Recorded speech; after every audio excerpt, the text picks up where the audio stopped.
Welcome, friends, to The Confused Breakfast, the podcast where we hit pause on the chaos of today and rewind to a simpler time when it wasn't about convenience, it's about the experience. Remember the magic of a Friday night trip to the video rental store? Yeah. Wandering the aisles, making the big decision on what movie was coming home with you. We're all part of the last generation that knows the joy of the search, the snap of the plastic clamshell, and we're here to revisit the movies that shaped us and defined our childhoods. My name is Mike Schulte. Joining me, as always, two dudes who need a little tunes to go to sleep by. Sean Pryor and AJ Vens, how the heck are you? Bash Brothers, yeah, baby. Man, what are you listening to, AJ? Ain't seen nothing yet. Damn, oh, baby. Ain't seen nothing yet. Yeah, dog. It's a crazy cover. We could only afford Queen. Yeah. Well, I'll say it right now, since we're on the subject. That room's got to stink. Oh, God.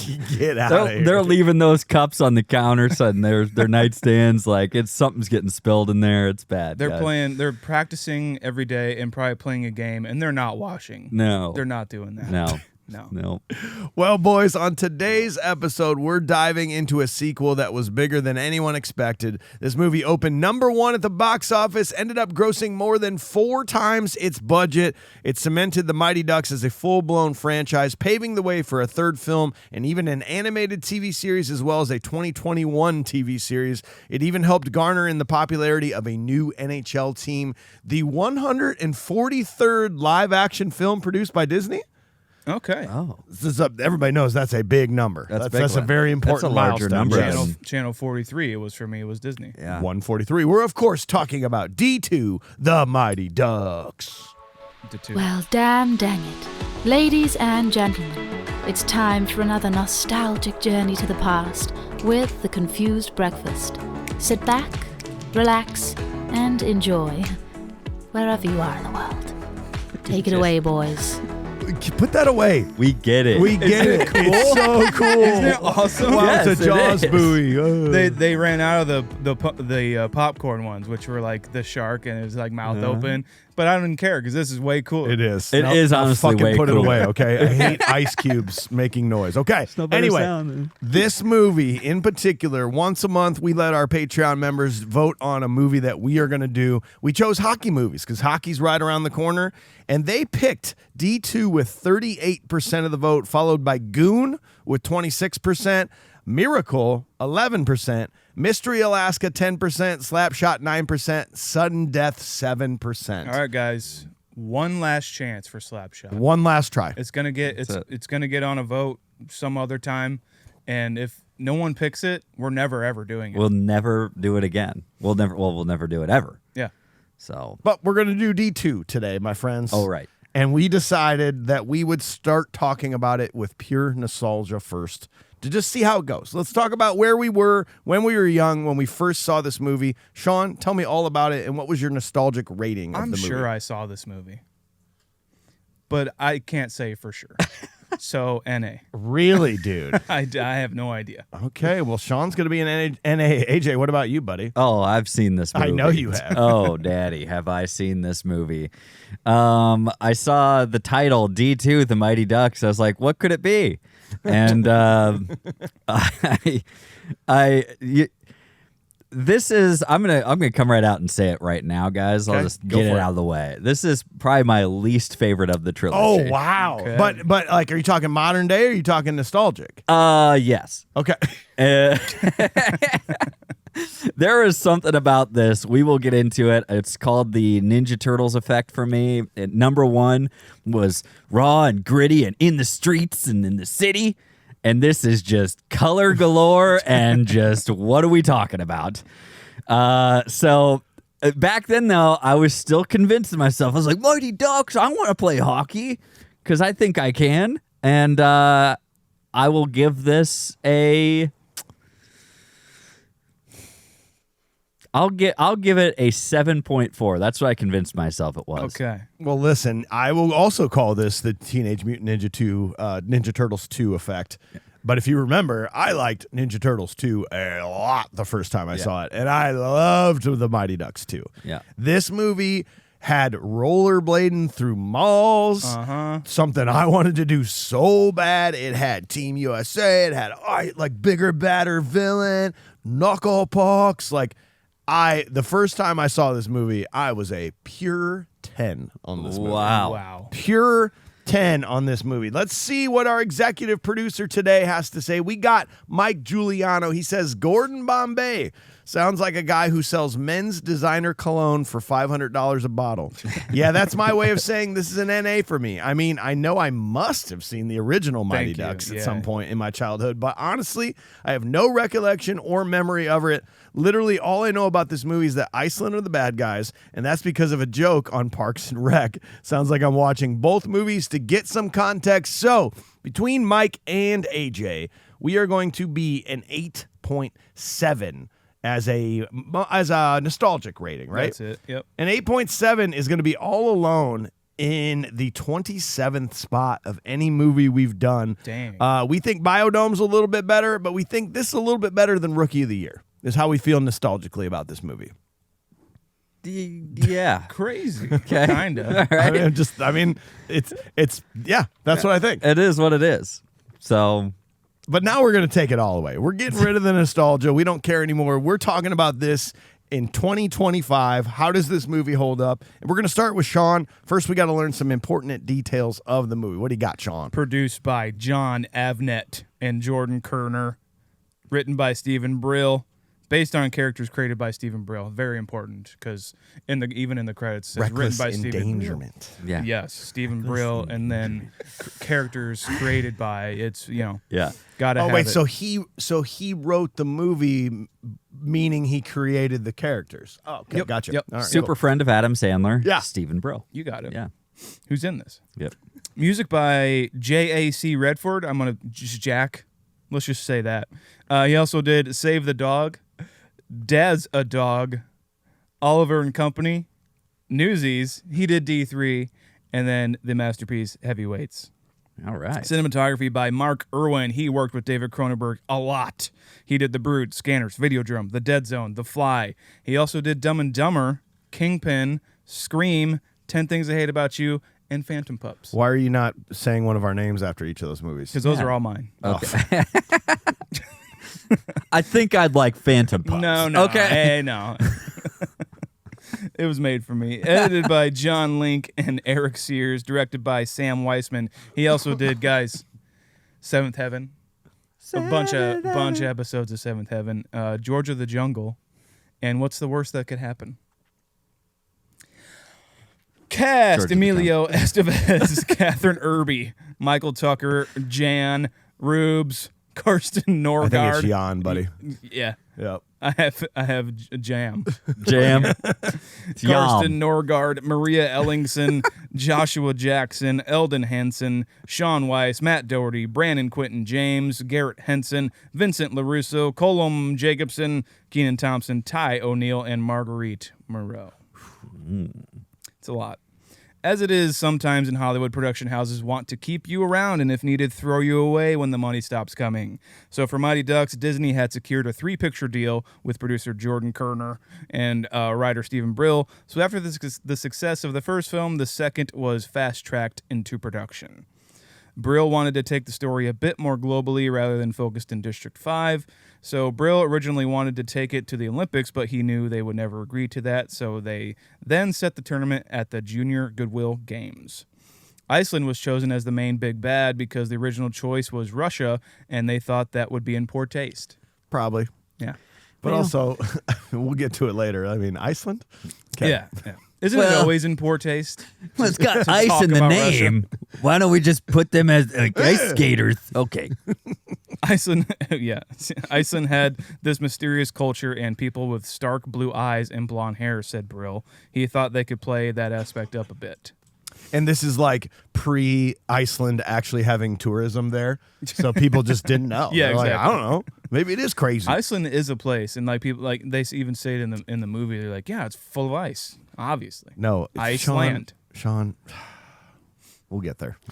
They say They didn't say that. they say The cast and crew got to skate at the Arrowhead Pond in Anaheim, California, with almost 15,000 extras in attendance for filming. The filming takes a long time, several days in fact, causing some of the 15,000 to not return on day 2 or 3, so the crew filled the spots with cardboard cutouts, which you can definitely see.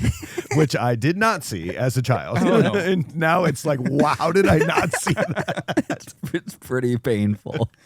D2, The Mighty Ducks, was released on March 25th, 1994, and on a budget of $10 million, the film made $45.6 million at the box office, spawned another sequel and a legacy series on Disney+. Well, thanks, Sean. We got to go to AJ now. We need to know what the fans and the critics actually had to say about this so that can influence our vote later on. What did they say? Well, it's hard to be accurate, but it drives my co-host crazy. It's the tomato meter. Gross. That's a good one. Thanks. 20% splurt. That is, my friends, the 12th lowest rated movie that we have done, per the critics, tied with Jingle All the Way and Iron Eagle. Wow. Yeah. Jingle all the way. Come on, guys. Yep. 59%. Tim Allen? No, do the original one. That's Home Improvement. Tim Allen. I was thinking, for some reason, I had Santa Claus in my brain when you said Jingle All the There you Way. go. Now I regret doing anything. Yep. 59% was the popcorn meter, and this is a 6.1 on IMDb. Check this out. 6.1 per the fans is tied with Teen Wolf, The Wizard, and Rookie of the Year of any movie we've done. Kind of like that. Respect, dog. Sports, sort of. Sports. Yeah, I see that. The Wizard, that's a sport, right? The Wizard is esports. Yeah. It's the first esports. Yeah, so you know. D2 The Mighty Ducks. This is by Ben Myers. The rating 3.5 out of 5. He said Mighty Ducks not as believable or as entertaining as its prequel. Has its inspirational points with scenes involving mentor and mentees and achieving proper focus, discipline, and ethical values to produce team sports wins. However, virtually every one of those scenes involves trite dialogue and monotonous morality. The Walt Disney name cannot save this film from itself. Ouch. Let's see. Desson Howe at the Washington Post in 94 had this to say. D2 The Mighty Ducks reaches an extraordinary low, even for a Disney sequel. The unctuous barrage of flag-waving, message-mongering, counterfeit morality, which contains the stalest kiddie team heroics in recent memory, makes the original innocuous Ducks look like one of the great works. Fair enough. Wow. Since we had plenty of that going on, I'll just get some good ones out of the fans and the reviewers. Yeah, I want to hear from somebody's that this is their favorite movie of all time. Oh, good. I've got some. Good. This is entitled "The Greatest Film of All Time." There we go. Putting my mic away, let's go. Yeah, 10 out of 10. This is in 2006. This is clearly above and beyond all other movies ever made, and it definitely deserves the #1 ranking on IMDb. It's not even close. Why, you ask? Only because it has everything a movie could possibly need. Think about it. You got Coach Gordon Bombay, Pacey from Dawson's Creek, kids from Morgan Park High School in Chicago. I lived a block away. Oh, okay. Which actually does not have a hockey team. Keenan's Knucklepuck. Team Iceland, Goldberg for comic relief, the team from Trinidad and Tobago, whose fans play Caribbean drums pretty awesome. after they score a goal. We'll talk about it. That hot chick from Maine? And Can't even say her name. and we are the champions. Come on. It doesn't get any better. Everybody now. Quack, quack, quack, quack, quack. Yep, that's it. That's There the you one I go. wanted. Thank you. You're welcome. It doesn't stop there, Mike. Was that McDoozle Beard blues fan back in 1995? Yeah. Because it sounds like it. Doozle, Doozle drummer, Yeah. McBeard. Bluesbeard, McDoozle drummer 69420. Let's see. We also had Greenland is full of ice, but Iceland is very nice. That's I know. Oh, sorry. I know. 10 out of 10. Why are you trying to teach us something? Warning, spoilers. I have watched this movie every January for my entire life with my family. Emilio Estevez is a tour de force, transcending his father's legacy with his wholesome performance as Gordon Bombay, a middle-aged hockey player with his one chance to shine with his Ducks. We adore Joshua Jackson in his role as Charlie, the impish scoundrel playing a leader in one of his first feature roles. Well, second, if you want. We appreciate the team effort and the loyalty each of them display. This is like generic. ChatGPT wrote this in 2007. Hey, ChatGPT, can you just write a quick review for Mighty Ducks 2 for me? But as if you were in 2007? And redo that and more in my tone of how I like to talk. A lot of the word tight. A lot of tight. Yeah. Oh, that's tight. Yeah. Dude, ChatGPT is tight. I'm pretty sure the T stands for tight. I think so, ChatGPT yeah. tight. Great pussy tight. Oh my God. Speaking of which, he also goes on to say that and the Iceland chick is hot. Yeah. I'm Gordon Bombay, says Bombay. I know you. I know my competition, says Wolf Stanton. Ooh. That was approved and co-written by Douglas himself, was that phrasing right there. Let's see, guys. You guys want, I'll give you one more. Greatest quack attack hit ever, said Short Lady AC9 in 2002. Warning, spoilers. May contain spoilers. You said that already. What a movie, for real. This movie was so hot. I loved it. The hockey was great. The storyline was excellent. And of course, the Ducks were at their best. The new members brought a new outlook of the Ducks, and a good start to the new friendship. But of course, Jesse Hall, Brandon Quinton Adams, was looking sexier than ever. Nice. I really liked the part when they played Iceland for the championship. Oh, you mean the climax of the movie? You like that part? It was well choreographed. That is a good part. Well, that's a good part. The hostility between the two teams was so real. So overall, this movie was superb. I highly recommend it to everyone. 5 stars out of 5 stars. My favorite part about Miracle was when they beat Russia. Yeah. Yeah. When the thing that they were working towards. So cool. They did it. And they did it. Ooh. Man, that was. My favorite part about Judgment Day was Judgment Day. Yeah. You guys remember when you played Iceland for the Junior Goodwill Games? Yeah, that was the point of the movie. Yeah. Yeah. Then you guys won. Yeah. That was awesome. Thanks. Has somebody ever made a D2 the Mighty Ducks poster in the shape of T2 Judgment Day? And like Gordon Bombay is the Terminator? Like, that'd be pretty cool, right? I mean, or Gunner Stahl. The half real face, half machine. Yeah. But Should I do that? Still got his smirk on the one side, and he's holding like a shotgun. I'm going to make ChatGPT do it while you're finishing your thing right now. This is perfect. So, well, that's all I had there. There are some little We've Lebowskis got in there, man. some Discord. Little Lebowski, Urban Achievers, in the exclusive channel on our Discord. Let's find that thread for Mighty Ducks 2. Oh, you labeled it wrong. It's D2 the Mighty Ducks. Ugh, man, well, we can't go on. We got plenty going on in here. Most importantly, Ricky Humped Dog. I'm going to say Humpty Dog. Humped Dog. Ricky. All right. Yeah. Ricky, my dude. He's new to the Lebowskis. New to Thanks the for joining. Lebowskis, dude. Thanks for coming on in.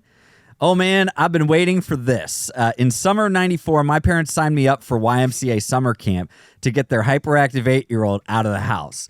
One of the camp days, they took us to the Discovery Zone, followed by a trip to the theater to see D2 the Mighty Ducks. Seeing Bombay reassemble the Ducks was great. But it was even cooler seeing him essentially put together an X-Men recruiting class of Pee Wee hockey players, all with their own superpowers and weaknesses. It's so true. Luis Mendoza, superpower, speed, weakness, stopping. Dean Porter, strength and toughness, weakness, discipline, possibly 30 years old. Kenneth Wu, superpower, figure skating, weakness, doesn't know hockey. Didn't they do this in the first movie already? I agree. Uh-huh. Dwayne Robertson, superpower, puck handling, weakness, is from Texas, I guess. Yeah, he doesn't have a weakness. Exactly. It's just like he says like showboating, and it's just like, so what? Let the man cook. He's the greatest puck handler you've ever seen. You mean for his age? No, ever. No, ever. I'd probably showboat a little bit too. Okay. Yeehaw! I don't mind it. Just let him talk. Julie Gaffney, superpower, amazing goalie, weakness, girl. Weakness, she doesn't love cheeseburgers. Yeah, exactly. Jokes aside, Bombay proves himself to be an inept coach once again by continuing to start Goldberg when Julie is better in every single way. Somehow he makes up for it in the end by putting her in with everything on the line, and she makes the save for the win. And we'll get to that. I'm sure Mike will have something to say. Maybe I have so much Sean stuff has to say. plenty to say. We're not going to dissect this movie. We're just going to talk about all the problems with it. Correct. Hockey related. Let's see. This movie was amazing to me as a kid, and you're lying if you say you don't go out and try to hit the Knucklepuck playing roller hockey with your friends. One of the few movies where I prefer the sequel to the original. Whoo! We rewatched this recently. While it's not quite the same as it was when I was a kid, I still was entertained by the entire way through and could happily watch this anytime. Nostalgic 9.5. Oh, boy. Modern rating 7.4. Hope that doesn't change your guys' mind anything. Derek, for real, it's important to know that he for one welcomes our new Icelandic overlords. Okay. So, Well, boys, it's time to grab your rollerblades and slap on some neon windbreakers so we can talk about a movie that basically brainwashed an entire generation of kids into thinking they can go from the worst peewee hockey team ever to world champions. This movie gave us the Bash Brothers, the Knucklepuck, and tried to sell us on the fact that Iceland was not only good at hockey, but was a major villain. And of course, it gave us Gordon Bombay at his most unhinged, ditching practices for photo shoots, forgetting his players even exist, and then swooping in with the last-minute inspirational speech like an alcoholic stepdad who suddenly remembers it's Christmas morning. But hey, anything's possible because we are Team USA, baby, and we're going all the way. All the way. Quack, quack, quack, quack, quack, Here we quack, go. go! So scene one, Gordon Bombay is excelling in the minor hockey leagues, poised for a chance at the NHL until a devastating knee injury ends his career. Returning to Minnesota, he's offered a new opportunity, coaching Team USA in the Junior Goodwill Games in Los Angeles. Bombay quickly reunites most of his Ducks players. Okay. First shot in this movie is almost like a telltale sign of how I thought the movie was going to go. It's a top-down shot, and the skater goes by, and the camera barely gets him. Yeah. it's like a sliver of the frame, and the camera tries to catch him. It's in slow-mo. I'm like, okay, here we go. That's all I wanted to say. Okay. Well, it's a weird intro because for something we talked about it on D1, that font that they use at the beginning of this movie, the blue, dark blue colors, it still really gets me. The font and the colors, it still made me feel nostalgic. It was kind of like T2, our Teenage Mutant Ninja Turtles 2, Secret of the Ooze, where that beginning, you're just like, God, I remember this. I'm so into it. But then it just it gets into this hockey. First of all, it goes to he's thinking back to his dad on the pond. And in D1, this is going to be my problem with the whole movie. His dad had these really great things to say to him. Listen, son, it's not all about the hockey all the time. In this one, he's like, son, I want you to remember this pond forever, no matter where you go in life. It's like, you're not the same dad from the first one. You're misremembering these memories, Gordon. Yeah, exactly. Because this is a dumb memory. Your mind's eye is a little drunk again, okay? Because, yeah. It's you got a couple hits on the ice rink. Who knows what it is? Yep. It's altering his past, his matrix, if you will. And, it's a little bit heavy-handed after kind of some fun shots of him doing his skating thing as a kid, right? Yeah. And you're just like, I like the sepia tone kind of vibe thing that's happening. It's like I'm watching a newspaper, but at the same time, I'm just what? It's a movie. It's a Why would you like that? exactly. Feels like I'm watching a newspaper. Feels like I'm watching a newspaper. It's like it's not meant to be good. Okay, I see. But it's like it is. It's just like, okay, thanks for that, and then we go into him playing pro hockey. Dude, I believed when I was little. I was like, oh yeah, this for sure. Gordon Bombay is so dope. But now I'm like, it's implied that he's probably in his early 30s. He says like 29, I think. Yeah. And has not played hockey, has not even put on skates more than one time since he was like 12 years old. Yeah. And now he looks like this is actually what happened. He looks terrible playing for this minor league hockey team. Well, we'll talk about it too later when he has this like kind of showdown with Wolf. We'll talk more about that for sure. Go ahead, Sean.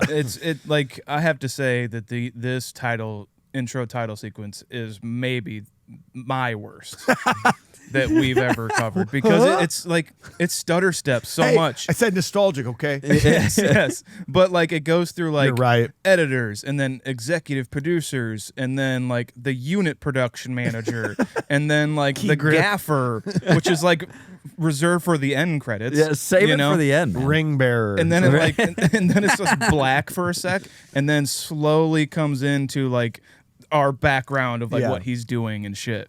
And then this speaking of the hockey shit right off the bat is Bombay goes down real hard here and he's up against the glass and he tries to avoid a hit from one person and this other guy comes in and charges him. Yeah. Norbert is his name. Yeah. Norbert. Okay. Hit it! If we were on a train to go punch a face, I'm on board. This is a penalty. That's what I'm talking about. All day. This is a suspension.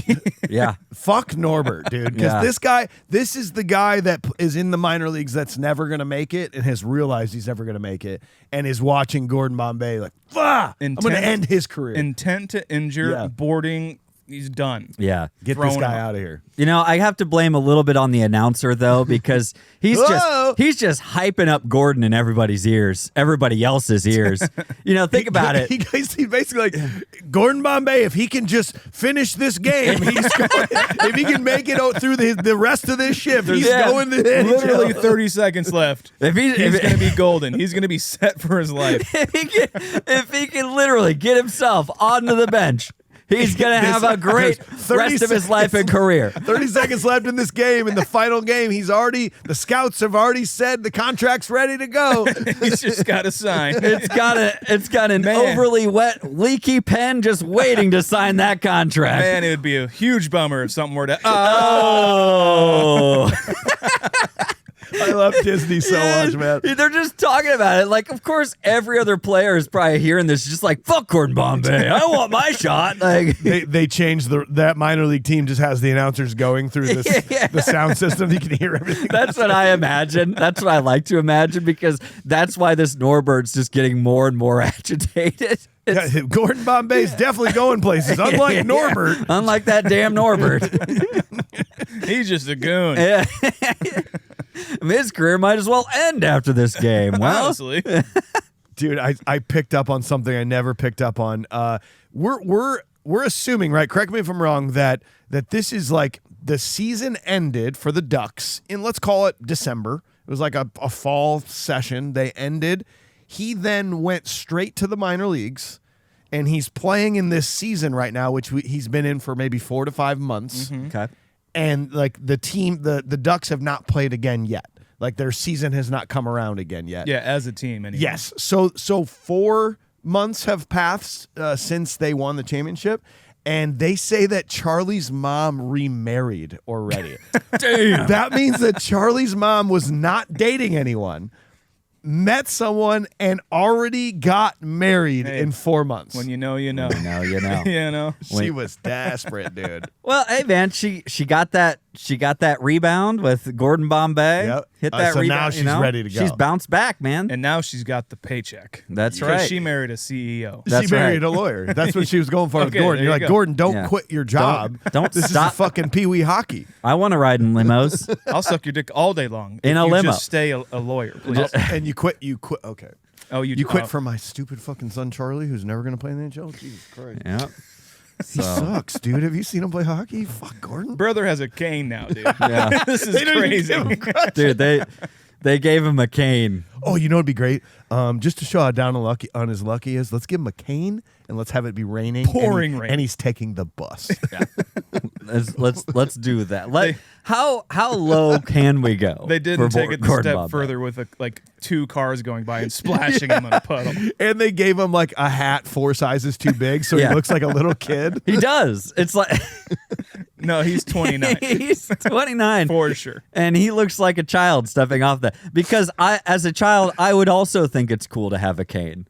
You know what I mean? I think I did. Even though it's not. And One with like a dragon head on the end of Yeah. it, dude. That's fucking awesome. like, oh, dude, I'm going to get this out of a Bud K magazine. It's probably got a Thord in it, too. You know, that kind of shit. And the song going on too is like, this too will pass. Not everyone can make the NHL. Oh, it's such a bummer. Your career ended. Here we go on the bus again. Just a regular Joe. Definitely 29. Bros, I love this so much when he meets Tibbles. What's Tibbles' first name? Tibbles. Don Tibbles. Don Tibbles. Mr. Tibble. Mr. Tibbles. One of the He greatest sounds like- character names ever. Yes. Yeah, somebody named their cat after this guy. Like, for sure. But, dude, I just fucking love how you can look at this like an adult.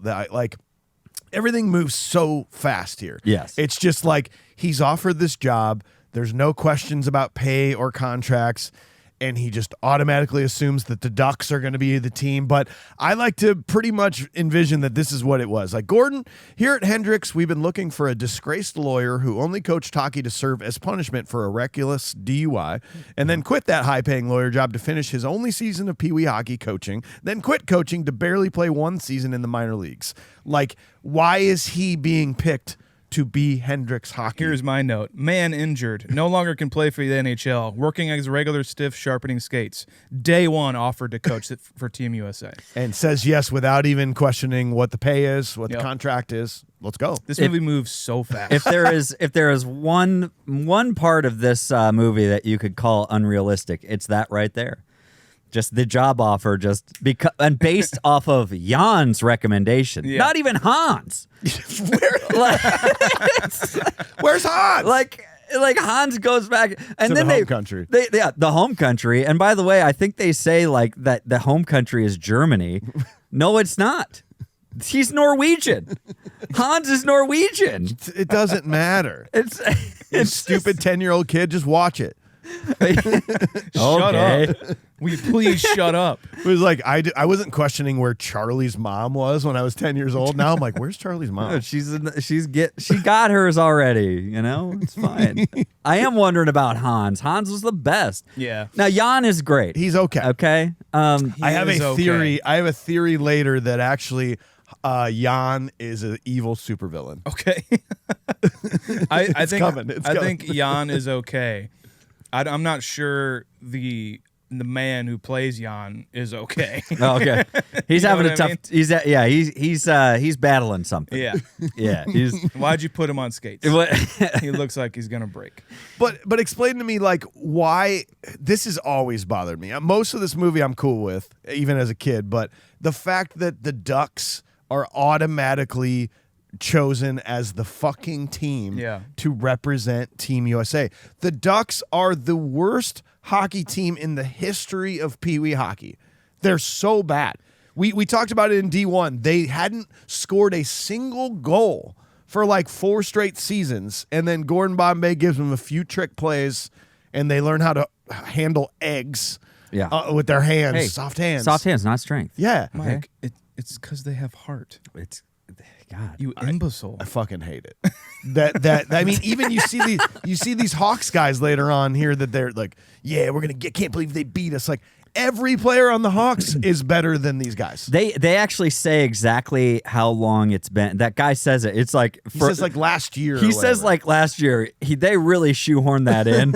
He's like, still can't believe they beat us last year. It's just even though we're all 4 years Remember older. that? Yeah, even though we're 3 years older for sure.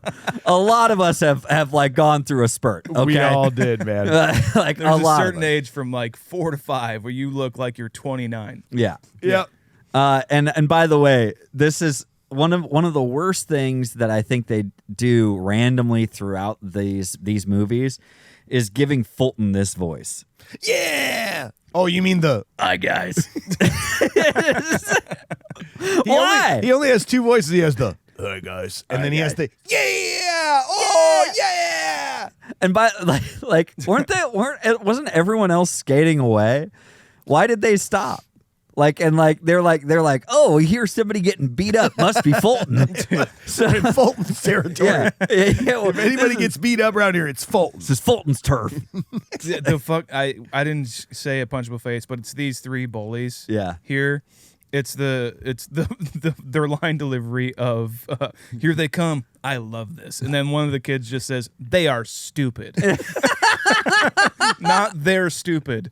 They are stupid. So you're gonna punch those guys? Yes. Were you gonna punch somebody? Were you gonna punch Norbert too? Or I had Norbert. I think there's somebody coming up a little later. I'll tell you. I'll have to think of it. I'm sorry. I'm gonna offer up a secondary punch. You then. may. Guys, Charlie, the way he looks with that helmet on, with the helmet like all the way back like this, and his hair out the front. What is going on? It looks like the helmet that his mom bought him when he was like 7 years old, when he was getting like first coming like with riding a bike with wheels on it and shit. Like, so it's just like, dude, just get a new helmet. Just get a new helmet, buddy. Your mom's been working really hard, and she's got this new fling. Yep. I'm sure that dude'd be stoked to buy you a helmet so he can use. He's trying his to helmet. bond with you, bro. So yeah. Just let it happen, man. Yeah, that's pretty good. There's a lot of things about Charlie that make him kind of punchable in this. He's always been, even in number one, he was my least favorite character. Yeah. But them injury prone, fucking crazy, terrible at hockey. He's spaz, will screw up. Yeah. This rollerblading through the Mall of America scene though affected me on a deep level as a child. This is so. I had just gone to the Mall of America for the first time ever and like rode that roller coaster, and then that scene where they come skating as it goes above them. This is cinema, bro. This is cinema. This is pure cinema. Them skating through this and skating through the town.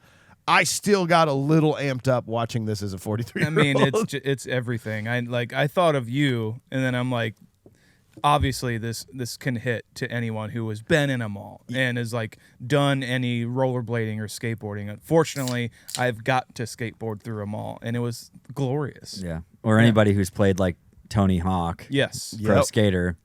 Like, you're all about this whole idea. I mean, there are consequences. I think we should maybe recognize that there are consequences. You're going through a crowded mall. If I was walking through like with my family and a bunch of fucking turd kids like came screaming past me and my 2.5-year-old my grandpa's hat. I would just run them down. Yeah, I wouldn't mind if a security guard shot them in the face. Yeah, like I just segued like and just like T-boned one of them. You know, Paul Blart. Paul Blart's the shit out of him. You know, just owns it. That'd be great. How long was Gordon waiting here for the Avengers assemble? It's like, well, with this damn duck call. Well, and think about literally how far they probably rollerbladed. They're all that. We're talking about Minneapolis. Yeah. And like Mall of America's not even in Minneapolis. It's like north. It's like 15-20-minute drive outside of town without traffic. I think it's in like wherever the fuck it is. But it's not. No, it's not right there. Like, I mean, we're talking many miles. Yeah. They say it's and like, bro, Abraman is working. So did they have to wait for him to stop working? He's like, thank God I can quit this job. It's like, can you?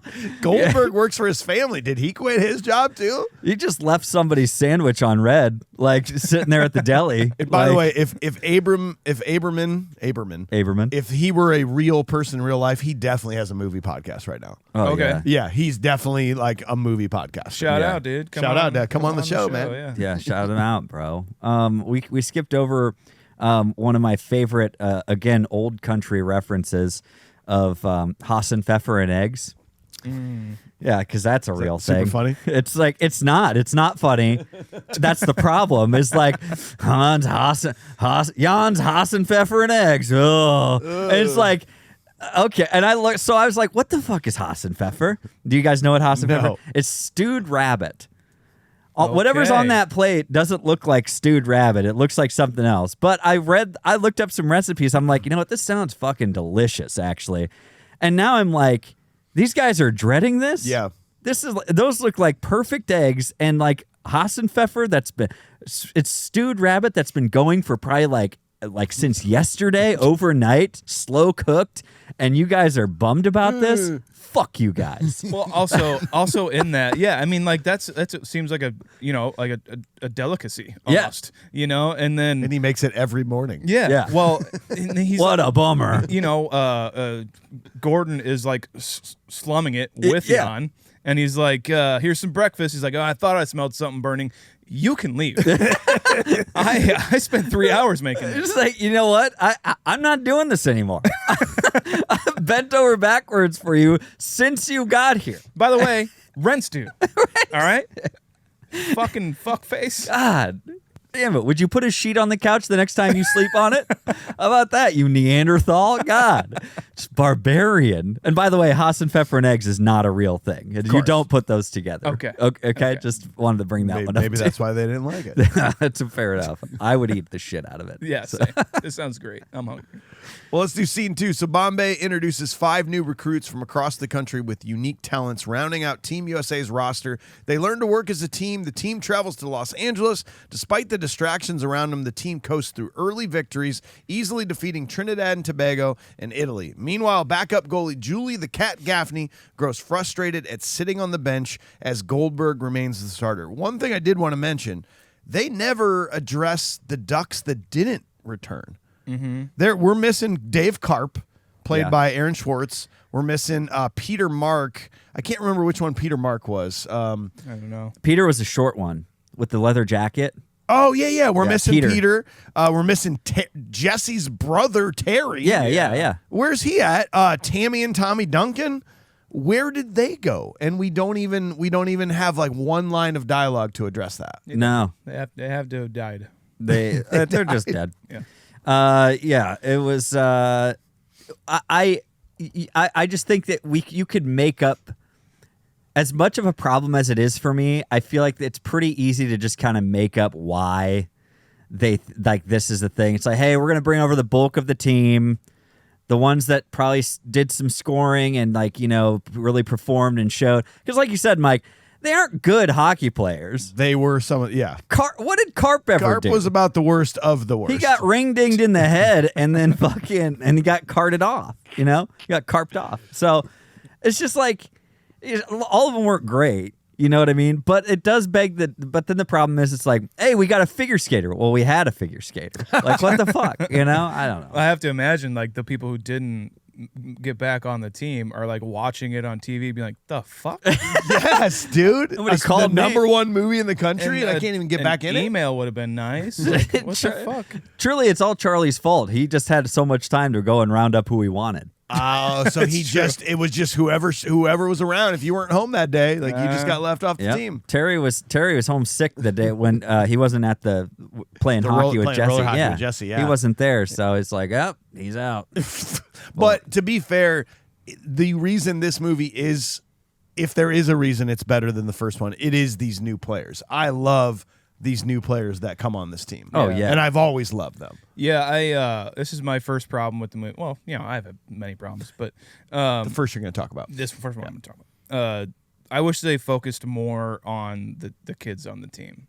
Like, I want to know more about them and like the new guys or just the whole team in general. The whole team in general, yeah, and especially the new guys. Like, I like the scene where they give them, or we get their strengths and their weaknesses. Their X-Men introductions. Yeah, exactly. And I wanted more of that. I wanted more of like with them training to try and tame those weaknesses or like hone their skills. Dude, they never like fix any of these things. Luis Mendoza, they just set up cans. Yeah. That will take. They give him one pointer, he doesn't stop, and then they have to take 15 minutes to set the cans back up again before he can then try his new thing again. Like, horrible you're use right, of time They management. never like address any of that stuff. He's Benny the Jet, right? Benny the Jet. Totally, yeah. And then Sandlot had just come out, maybe. Did it? Okay. Isn't the other kid in Sandlot as well? What? Terry is. Yes. Yeah, Terry's in. So fucking cool. Way better movie. Yeah. Well, yeah. Masterpiece. Way better movie. Dude, and then it bugged me back then. It just bugs me so much more now when he's like, yeah, this is Julie the Cat Gaffney. She won the state championship 3 years in a row single-handedly for her team. Yeah, but we already have a fat-ass goalie with a terrible attitude who hasn't made a single big save in his life. Why would we need her? Yeah. Fucking Goldberg sucks so bad, and it still frustrates me that Julie the Cat Gaffney is even here. It's true. Don't even bring her. She's a starter. She is 100% a starter. Yeah, and the fact that they even have to bring her on here is stupid. Because what are we learning from this? Yeah, honestly, you're right. She really doesn't do anything in this movie. No, she gets at one point she gets like one shot and then is immediately off because she defended herself against two goons. And then she gets put in at the end. Yeah. But like it would have been cold. Yes. Yeah. It would have been more of a story thing to have Goldberg actually make an incredible save. Or just get better. Yeah. Let's teach Goldberg how to be. Turns out we brought on Dominic Hasek to help train you for a day. Or she could train him. Yeah. Show that. It's just one of those things of like there's no reason Luis should be here. If you can't stop, you can't play hockey. Correct. You're not a hockey player. Oh, he's so fast, but you can't stop. So what? Yeah, exactly. It's like, great. What is he going to do for you? Not stop. That's what he's going to do. He's going to screw things up. Luis shouldn't be shorthanded every rush you do. Like, yes. If you don't score, you're now going to be shorthanded on the way Once you turn back. the puck over, you're one man gone. Like, and then you like Kenny Wu. I love the idea of like a figure skater like doing a hockey thing. I do think that that's a cool story. But he already did it. He is reverse cutting edge. I love it. Yes. He is 4 foot tall and 80 pounds soaking wet. This kid, dude, that is not a hockey player. I'm sorry. Like I know. Wayne Gretzky was kind of a smaller guy. I don't care. Like he was a grown man still. Well, in timeout, don't they say he's an Olympic? Like he's an Olympian, right? He's an Olympian already. So, why did he come here? So why is he the Junior Goodwill Games? There's probably figure skating at the games. Why is he not competing as a figure skater? Thank you. Like, what do we do? You really think you're gonna poach him when there's absolutely way less of a future in just playing some hockey, some junior hockey? You're already an Olympian figure skater. Sense. What are you doing here, bro? Like, it seems like no one knows what they're doing because even Bombay at this point too. Like when the guy leaves, when Tibbles, when Tibbles leaves, he's like, "All right, let's scrimmage," and everyone's like, "All right, what does that mean?" Yeah, like he doesn't know. Like it's literally they just show him skating around, and that's scrimmage. Yeah. What are you talking? Like, give us like something. Are we playing a game against each other? What are the teams like? What positions does everyone play? Yeah.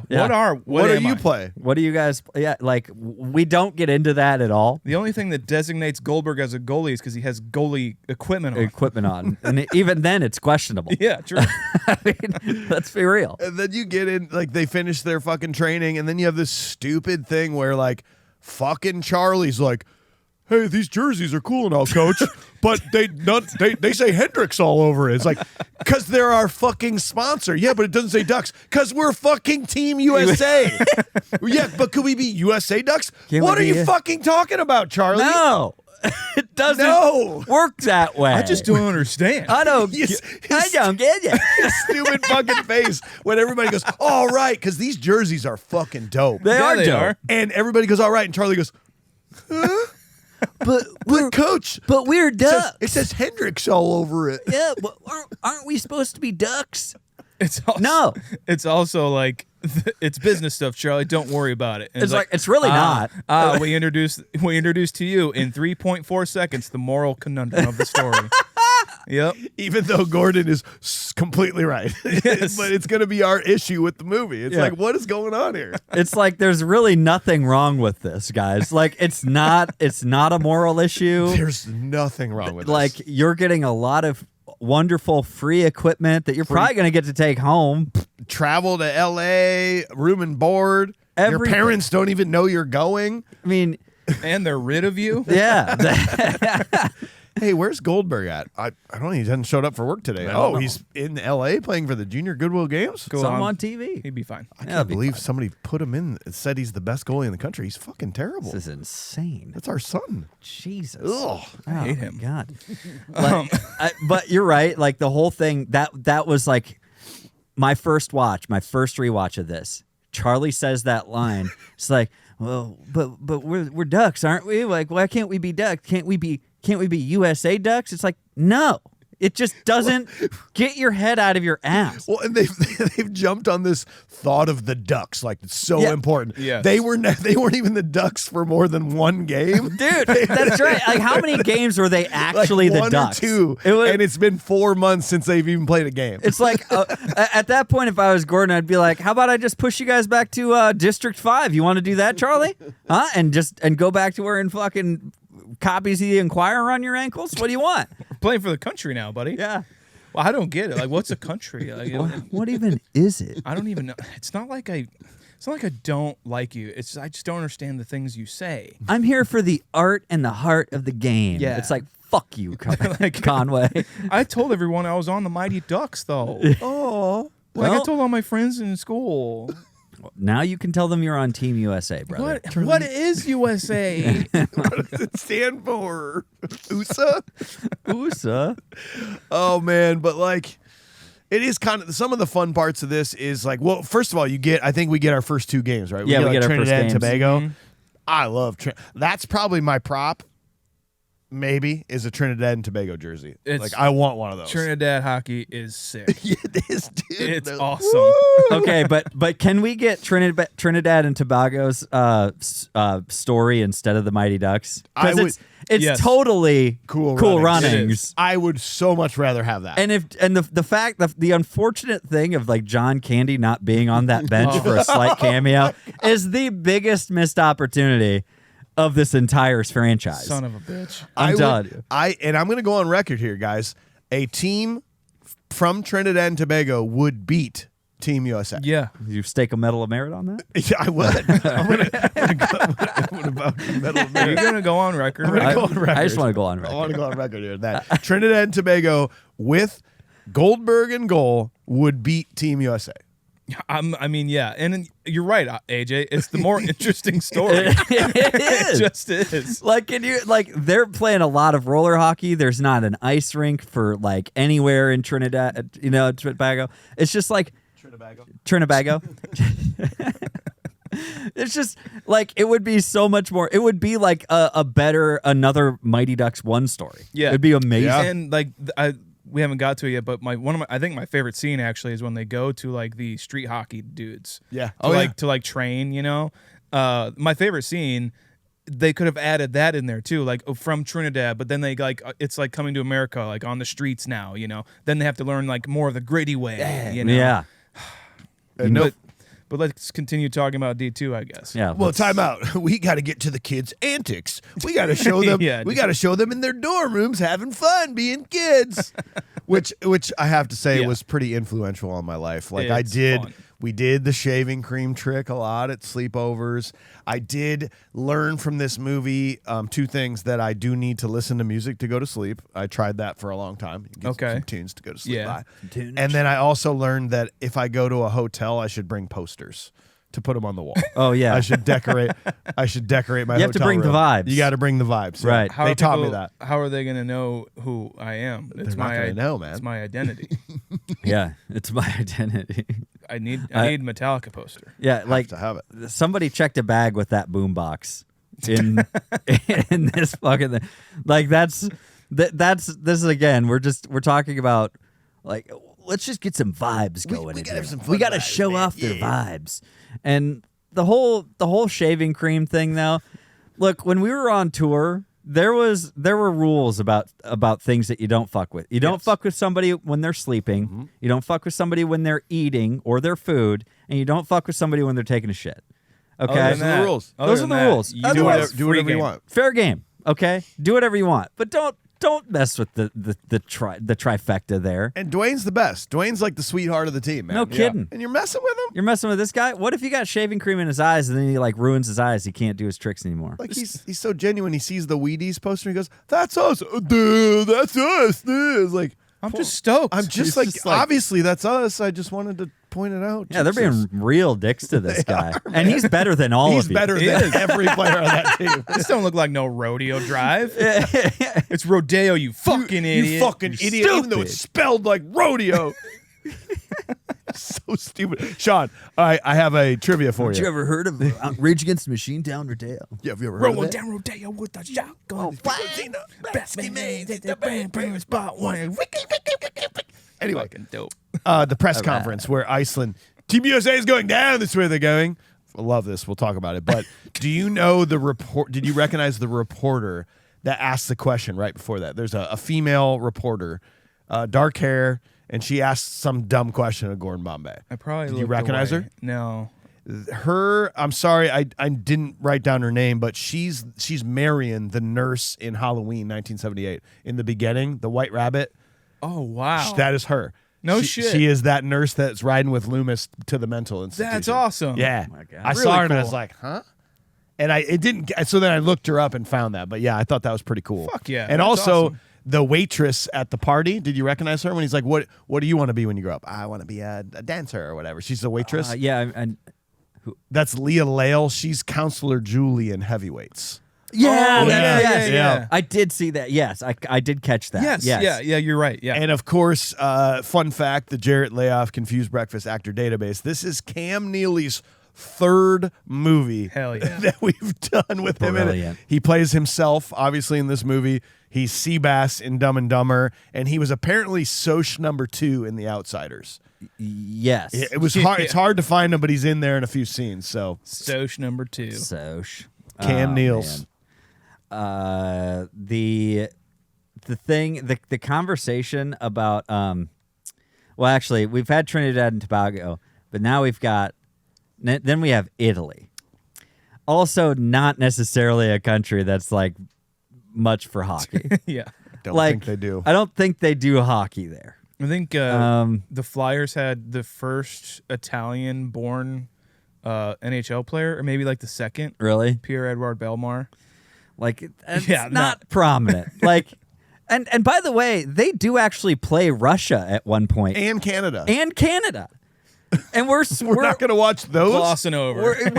yeah, you get to watch like a goal from us from the Ducks or from USA, Hendricks USA, sorry. USA Ducks. USA Ducks, Hendricks USA Ducks, and we get like a couple of goals during those games, and it's just them kind of being upset in Russian or being upset in Canadian, like, and then it's like the Canadian guys are just like, Oops, sorry. oh darn.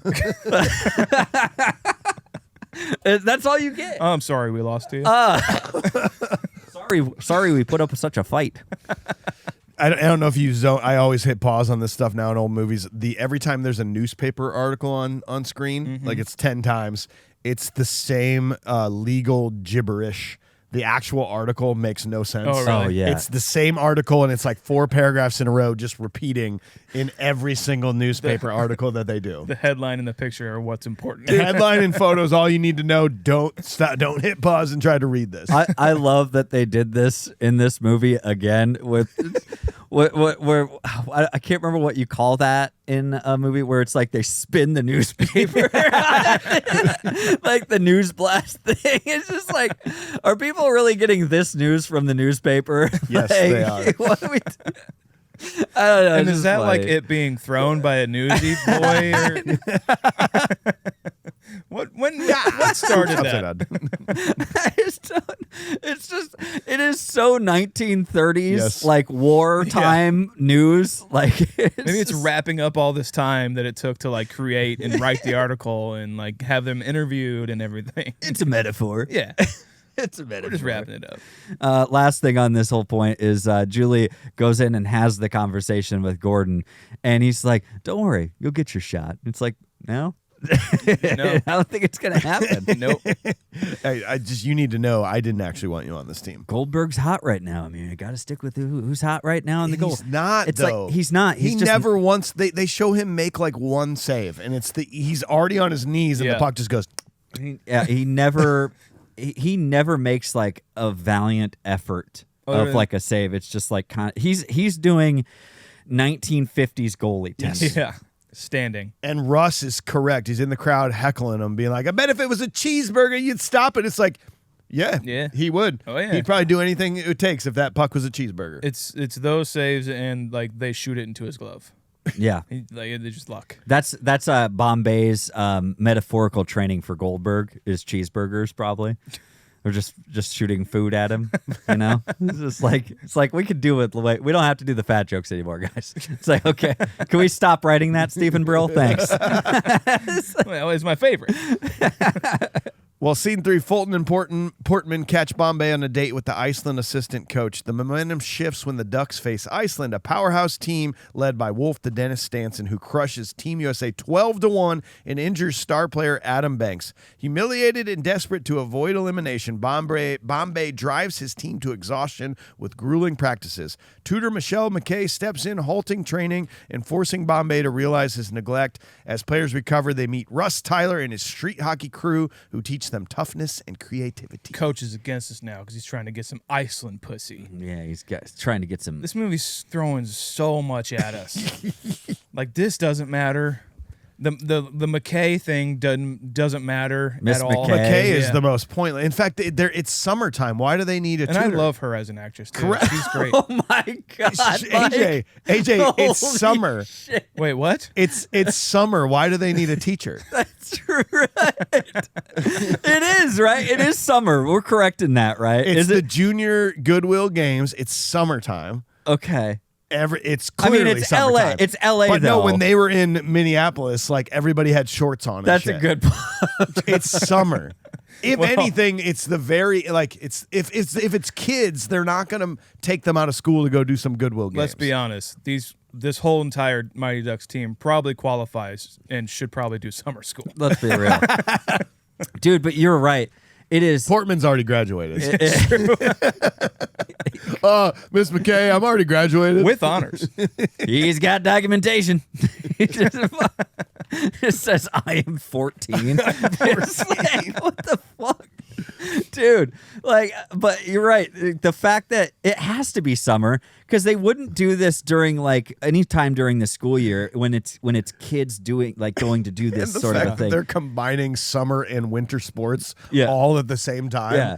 In LA. Yeah, What are we doing here? Basketball. They say it at the beginning. It's like basketball and something Team else. USA to excel in basketball and of course hockey And hockey. And it's and like bobsledding. Like bobsledding. Wait a second. It's LA. and what was the other thing though? Because the whole thing about you're right. The whole thing about the Iceland lady, completely pointless. Because then they never share a word together ever again. No. And she's now like evil coach. It's never, and by the way, it's never it comes around like, yeah, she was trying to get inside Yeah. information. It's almost like that was cut out. Yeah. Yeah. Because at the end, she seems like she's kind of on their side. And it's like, I get it. You got to be on your team or whatever. You got. We could meet up after this, right? The tournament's over in like 4 days. Yeah. Do you want to meet up before you go? Gordon Bombay wants that Iceland. Maria. Yeah, get some ice cream. Greenland's full of ice and Iceland's between the thighs. By the way, I've been to Iceland, and Iceland's also covered in ice and lots of glaciers and pretty cold. It's pretty similar, you know? They're actually very different, but they're both really There's cold. a reason they call it Iceland. Yeah, I mean, it's like, I get it. Oh, well, we're back in the day, you know, because, you know, news traveled so fast back in the 1600s, whatever. They did it to mislead the Vikings. Yes. So that way they put on a map that I'm sure the Vikings had that this is Iceland. And they could read English. And they could read. Don't worry, we sent it to them. It's how they did it. That's how they duped them. They sent them to the bad place. They called it Greenland. So there's your history lesson, guys. I actually did not know that. Oh, are you sure? Pretty good. 100%. Did you not know that? I did not. That's what they say, because apparently that's true. There's also something else for you to learn. Iceland has never actually produced an NHL hockey player in history. There you go. So Iceland's never produced an ice hockey player. correct. And they have an entire team of domination. Gigantic dudes. And I like this team better than the Hawks. I want a Team Iceland jersey. Well, joke's that'd on be you, sick. Mike. It's the same team. It probably is. They put them in black uniforms. They made them taller than than the other teams, and they gave them slicked back hair. Yeah. And there you go. Even the coach too is just like he's introduced, and I'm like, it didn't take me even a second to know that, like, oh, slick back hair, black clothes, odd accent, bad guy. Bad guy. Yeah. What is It's this? the 90s. Lethal Weapon 7? Come on. Christ. Yeah. Did you catch that? So they're getting completely dominated, and they pull Goldberg. This has always bothered me. Goldberg's like, oh, thank God, because he clearly does not want to try. Because he doesn't know how to play hockey. Because he's terrible. But when Julie the Cat and him meet, he goes, good luck, goalie. He says good luck, goalie, to Julie. Who? Goldberg and Julie the Cat Gaffney meet as they're changing positions. Yeah. And he goes, good luck, goalie. You're going to need it. I thought it was good luck, cat lady. No. He says, good luck, goalie.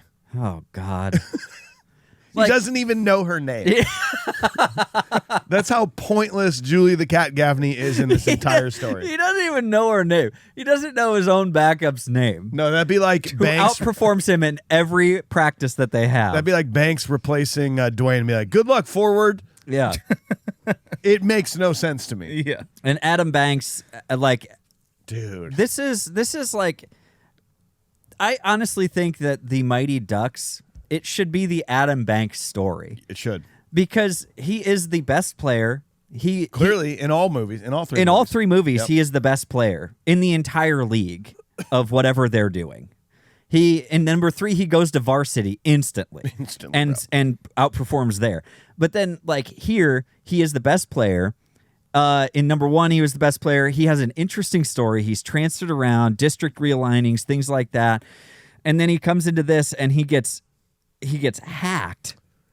An above the head, full blown axe move from in the air down onto his wrist in front of all the referees. Yes. And he gets 2 fucking minutes. 2 minutes. Yeah. When Portman gets ejected for accidentally knocking the ref over. Yeah. And Julia the Cat Gaffney gets suspended and thrown out of the game for 2 dudes assaulting her, basically. And this dude gets 2 minutes for that. Mm-hmm. It's maybe my favorite, one of 2 of my favorite lines to hate on. Number 1 is the quack attack is back, Jack. Come on, fucking Haberman. Fuck you, dude. And this one. Come on, Remy, never his arm off. Well, I thought you were going to say Banks. Banks going, yeah, we got one. Yeah, got one. But, like, Cool. fuck his teammates for it. Like, if this happened in my beer league, like where we Oh, don't it'd be- fight and bench talk to each other, clearing. if someone did that, it would be an all-out bench clearing for my teammate.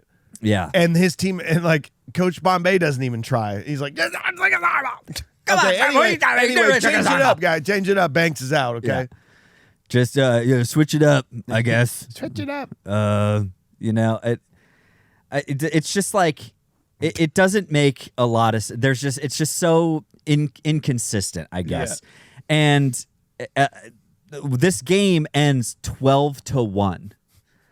12-1. That's beyond like any sort of blowout in a hockey game. Yeah. I'm gonna find out the most goals scored in an NHL game and when it was, because it's probably been 10 years. And how many goals did they make before he attempts to pull Goldberg? Did it reach double digits? Oh, yeah. Probably. Did it? Oh yeah. I'll let you guys answer this. I think I know the answer. When do you pull a goalie after he's allowed so many goals? How many goals is it? It's like I'm sure it 4 depends. on like 4 shots. Okay. It's that kind of thing. Like if they're throwing shots at him and not making a save on them, Yeah. you're out. Okay. That's what I mean. Like, he should have been pulled I would love to know, like, have a scenario run where Goldberg was pulled after even shot like goal number 5 and puts Gaffney in, and see what the score difference would have been. That's what I want. It would have been 5-1. Probably right, because she's won 3 state championships. They could have won that game 1-0 if they started there. Damn straight. So in the last 10 years, no NHL team has scored more than 9 goals. And the NHL record is 16 back in 1920. Mm-hmm. The record. The most goals ever scored by an NHL team was 16 in 1920. Yeah. 105 years ago. And that was when they put in like the stringiest dude Yeah. with no equipment on into net, you know, and they're just shooting through him basically. And this is the same as number 1. The fact that they're trying to tell us that this Iceland team, just like the Hawks, can dominate so hard that then this team can still beat them in the final game is just fucking stupid. Yeah. It makes, especially because nothing changes. No. Nothing changes to make them better. That's my criticism here too, is where like Tibbles is like, I'm all in on you, Gordon Bombay. Like this, like I couldn't have picked a better person to run Team USA for Hendricks hockey. Okay, this is going to be so awesome. 1 loss. I know that it was 12-1, but 1 loss. He's like, I'm gonna get rid of your fucking limo, dude. Yeah, I'm pulling everything from you if you lose one more. I'll put you in the dorms. Okay, I will. I swear to God, I will take your hair pomade. Okay. So, no. I'll turn you into a fop man myself. God damn it. And honestly, that's the problem. That's why they lost. Because Gordon Bombay. That was the game he showed up with his new look. It's because he changed his clothes. That shit up. Yeah. Same stuff every day. No, you have to have a neutral colored suit. Yep. You can't have black. No. That means you're the bad guy. That means you're rooting for Iceland. Yeah, exactly. Obviously. So he showed up rooting for the other team against his own team. Yep. Yeah. Basically what he did. Well, because she rocked his world is what she did, Damn Maria. right. But yeah, this is like, you didn't expect them to lose even 1 game, and you're I know. To the heavy favorites. Yes, you're willing to just take it all away here. And by the way, Don Tibbles is far too involved in this team. He's the sponsor. So like, yes, you're like, he's the spokesman for the sponsor. He's a spokesman for a sponsor, basically. He should not be anywhere near this team other than giving them shit. Yeah. You know what I mean? Like giving them their stuff and saying and promoting them. Yes. That's what he should be doing. What is he doing around here other than just kind of being an ominous douche? You know what I mean? Don't you have work to do? Don't you have other things? This is my work. Calls to take? It's like he does it. He would never be this close to the team. Like, ever. It's just another thing of, and by the way, he says, even he doesn't seem to have like the power that we're brought to believe, because he says, look, if you lose again, then you're out. We're both I'm out of a job. You know, we're both gone. And it's just like, Jesus, That's man. why he's hanging around. He's like, what the fuck? Yeah, he's got to keep an eye on Well, this then a Gordon, little bit. too, here is also like, after a horrible, devastating loss, where I'm sure they tried a little bit, they're exhausted. He's like, okay, you're running lines. For kids, Yeah. risk of injury? Herb Brooks, 1980 miracle throwback here. Like, Yeah, little bit of exactly. Herb Brooks, yeah. Again. But they're like adults. Yeah. These are kids. These are kids that got picked to be on Team USA as the worst hockey players in the country. What do you expect? You're not teaching them anything. Yeah. Which is what is great, and I do like when it gets back to more of the kids stuff here. Like when now we can finally fucking see these kids go do something cool and be kids. And when they go to the roller hockey thing with Russ and his friends, like, this is great. It's awesome. This is my favorite part. Yeah. And they're sort of trying to tell you, like, look at this, like, downtrodden kids in the projects because all their gear sucks. Mm-hmm. But it's like they're trying to make a statement, but they're not making a statement at all.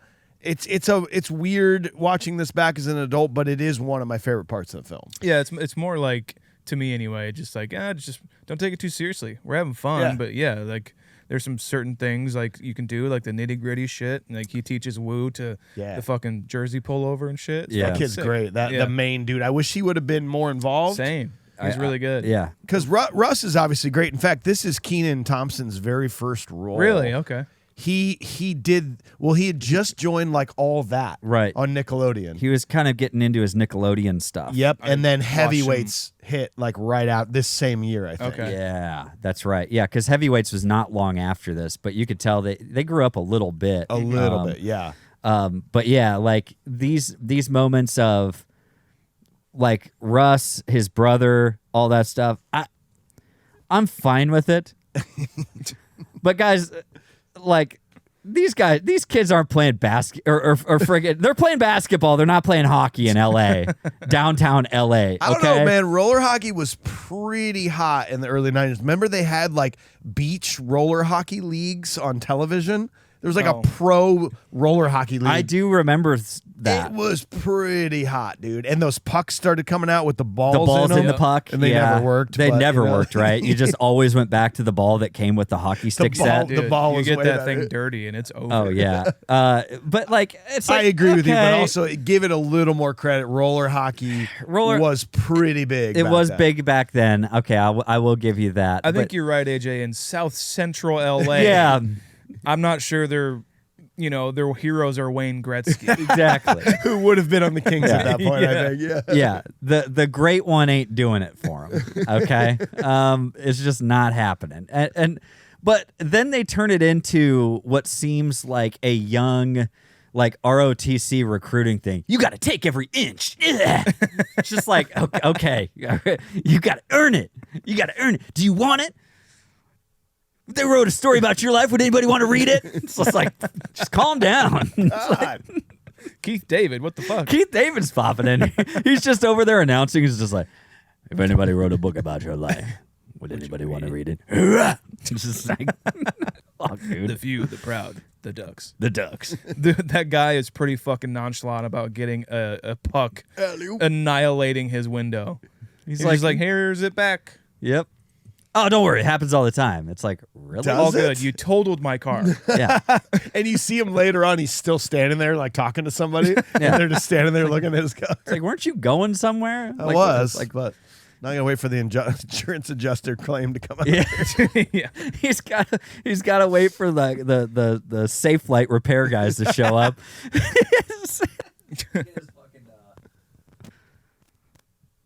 Yeah, all right. Get his windshield replaced, and the dude's just working on it again. That puck hit it again. Yeah. Oh yeah. Fine. He just needs to move. Yep. Yeah, don't park there, brother.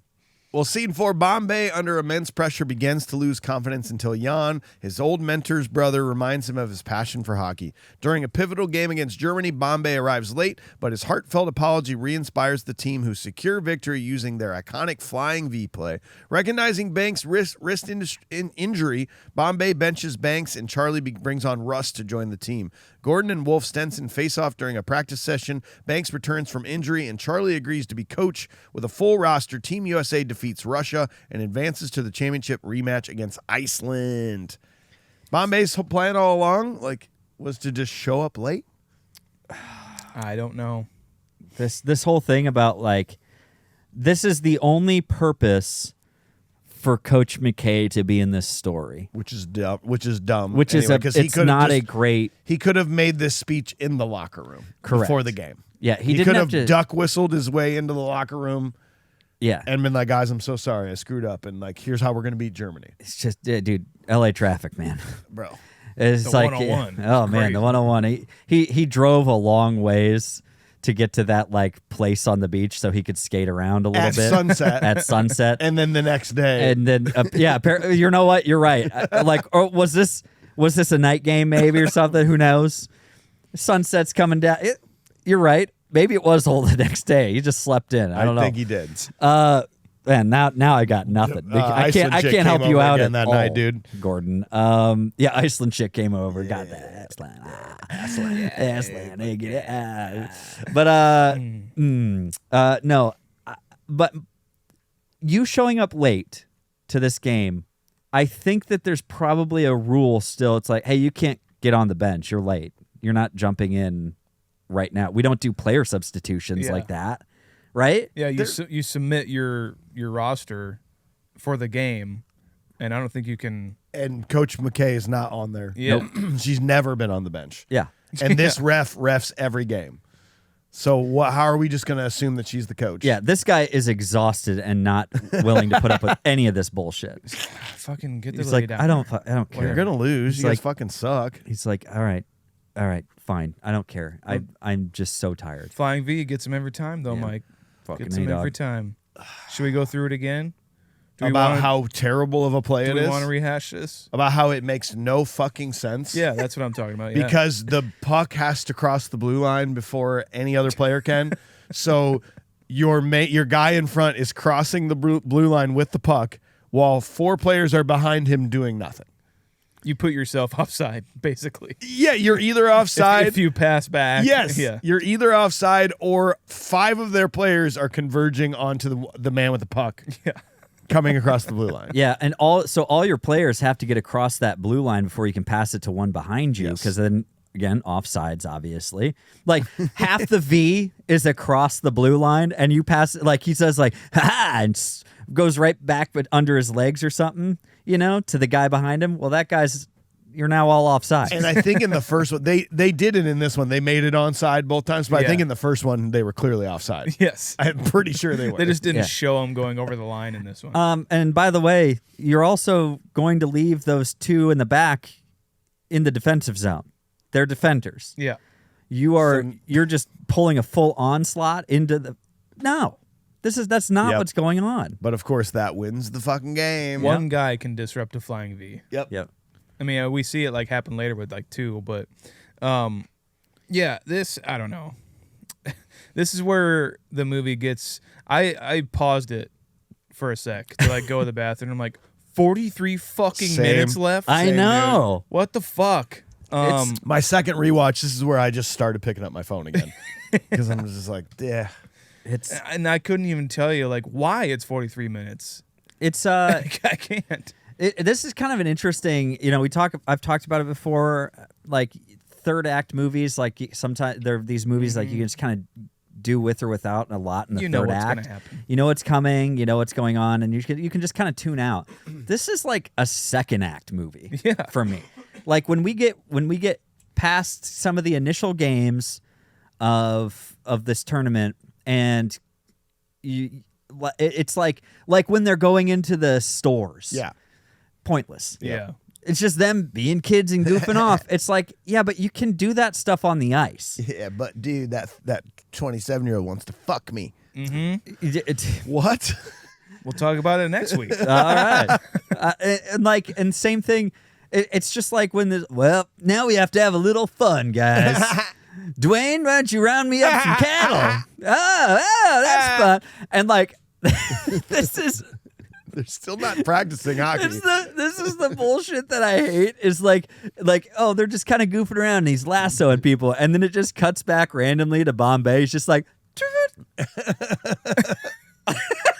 he does the line dance with everybody. yeah, they do a fucking line dance. Oh, God. And dude, the beach ball.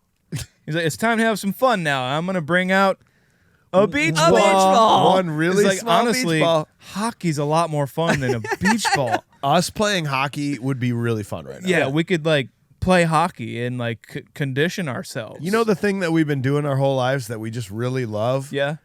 We do it because we love it. We should do that. No, here's a beach ball. A beach ball on ice. This is really fun. Yep. And it leads, but it's so great because it leads to Haberman going, what?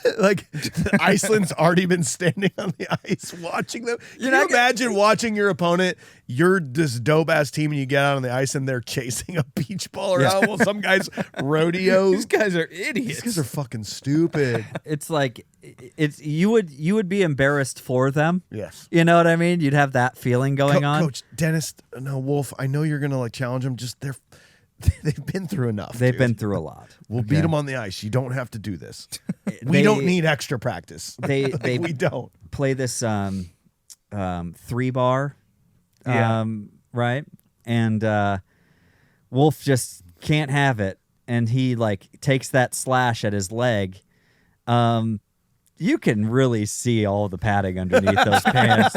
It's pretty blatant. It's pretty bad. Yeah, as a coach, he wouldn't be wearing leg pads. And by the way, we didn't talk about it much, the injury for Gordon Bombay. He's like locked into the boards, gets hit on the other side, and apparently your knee is located in hockey. Your knee is located on your shoulder. That's what happens. So the direct correlation, and that's the side that he got hit into wasn't even the side that like his bad leg is on. So how did that leg get injured? Yep. I don't get it. You broke your collarbone. We're going to have to give you a cane. Upper body injury. That's all you got to say. Upper body.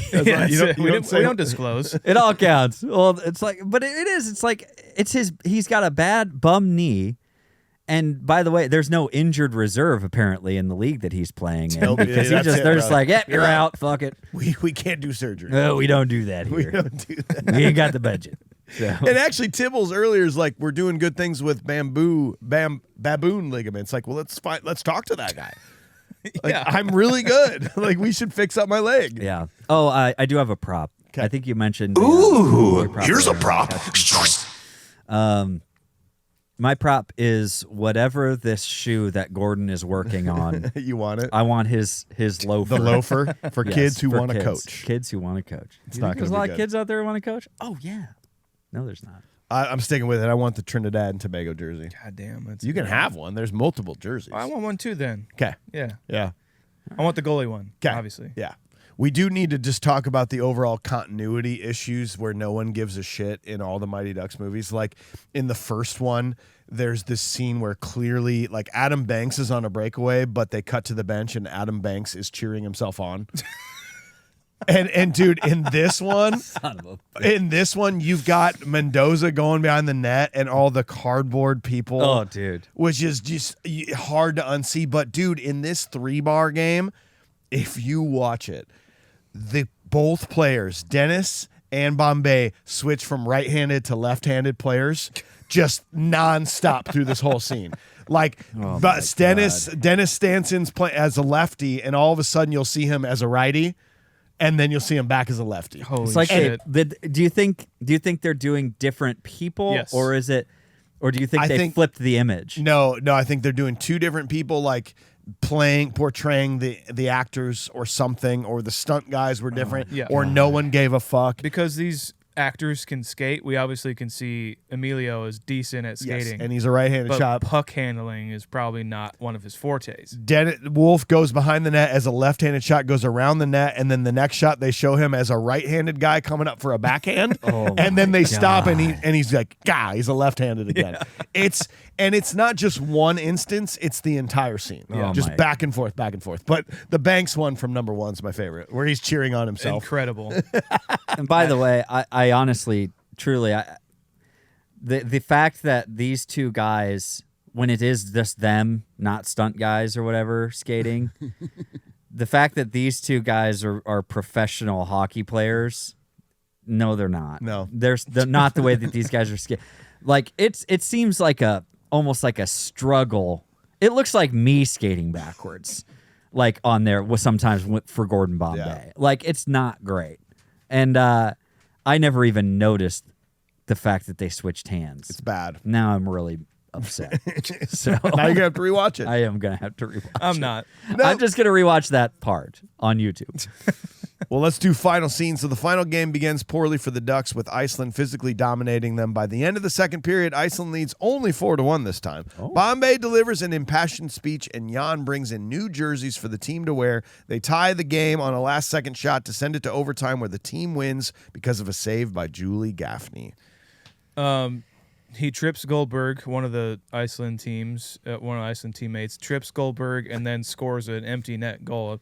That's a penalty. Nope. Right. Okay. Goalie interference. There's also a point where like 3 of the Ducks players are in the box, but it's still 5-on-5. Oh, good. I don't know if you noticed that. And it's like all of the line substitutions, or like a line changes, I guess, are just like, okay, woo, you go out there. And no one comes off the ice. And everyone has their helmet off on the bench, which is highly illegal in youth sports. It's so stupid. It's like there are too many men on the ice penalties everywhere. In this movie. Yeah. It's just the entire time. Like this whole sequence is just predictable film 101. Completely. You know what I mean? It's like, oh no, they're gonna get up in the, like they're gonna be leading by going into the final period. Who'd have thunk it? And then they're going to catch up in unorthodox ways because they're crazy. Yeah. It's basically the Wet Hot American Summer speech where he's like, It is. We're going to come back with some wacky trick play to Yep. win the game. Yep. I don't know. It seems kind of trite. All You seems guys- kind of trite. You guys feel that way? Yeah. Absolutely. Yes. Y'all pretty much feel the same way? Okay. No, they were totally cool with it. This jersey swap thing, though, this Yeah. is where there's a theory out there that Jan is basically the evil mastermind behind all of this. He knew this from the start. He's small town hockey shop guy. These big companies like Hendrix are starting to take over. So he basically like foiled Hendrix' plans. Like Hendrix, I got this guy. He's the best coach. He knows Gordon sucks at coaching.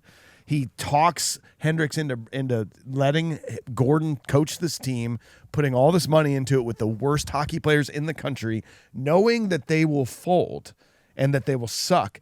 And like, because think about this, Jans shows up with brand new jerseys, breezers, gloves, helmets, socks, bags, names on it.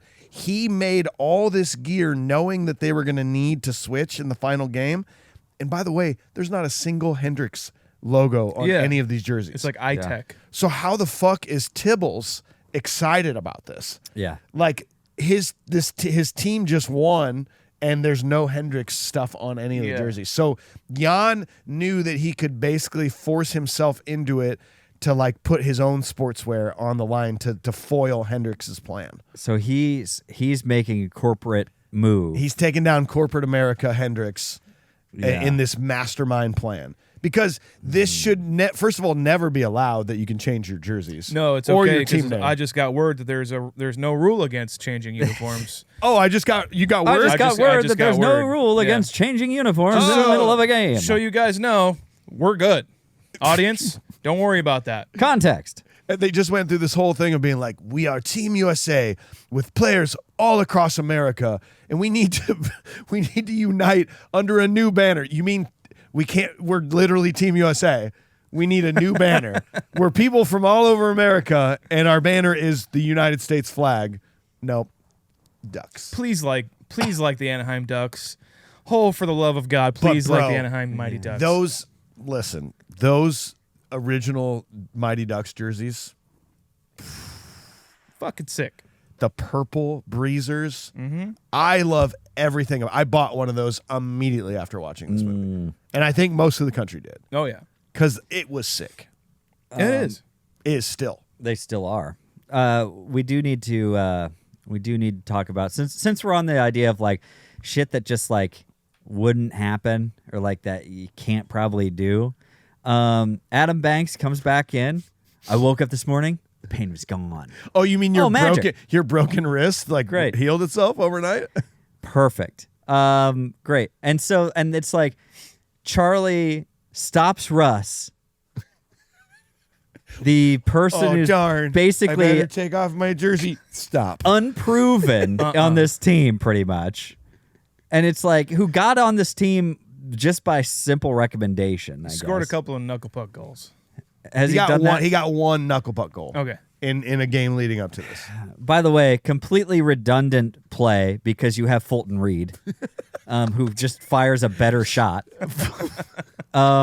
Especially because, and neither of Fulton's he hits like 1 out of 10. He said 1 out of 5. 1 out of 5, and I think Russ says he's 1 out of 10. It's hard to be accurate. It's hard to be accurate. It's like, great, that's nothing I'm going to rely on as a reasonable coach, and so you're not going to be on the team. That's super weird. Also, I hate when they cut to some of the. Sorry, one. Yeah. I hate when they cut to the Iceland guys as the Knucklepuck is going by, and they're like get in front of it, fucking idiots. No. Like it's the trope of like it's such a powerful shot that like no one can see it coming and it's just in the net. It's like, no, get your ass in front of that shot and block that. You motherfucker. block that shot. You're literally twice the size of all these fucking players. Okay, just get they can't shoot this shot fast enough that it's even gonna like probably hurt you, just by blocking it. But the whole idea of like Charlie, who at this point has become a much better player to our knowledge. Has he? He scores a goal. and he's making plays. So Charlie is up there probably on your first line. I have to imagine, No, not first my or first second. line. Well, not your first line. First or second, but you're going to pull him off the bench so you can let Knucklepuck boy go.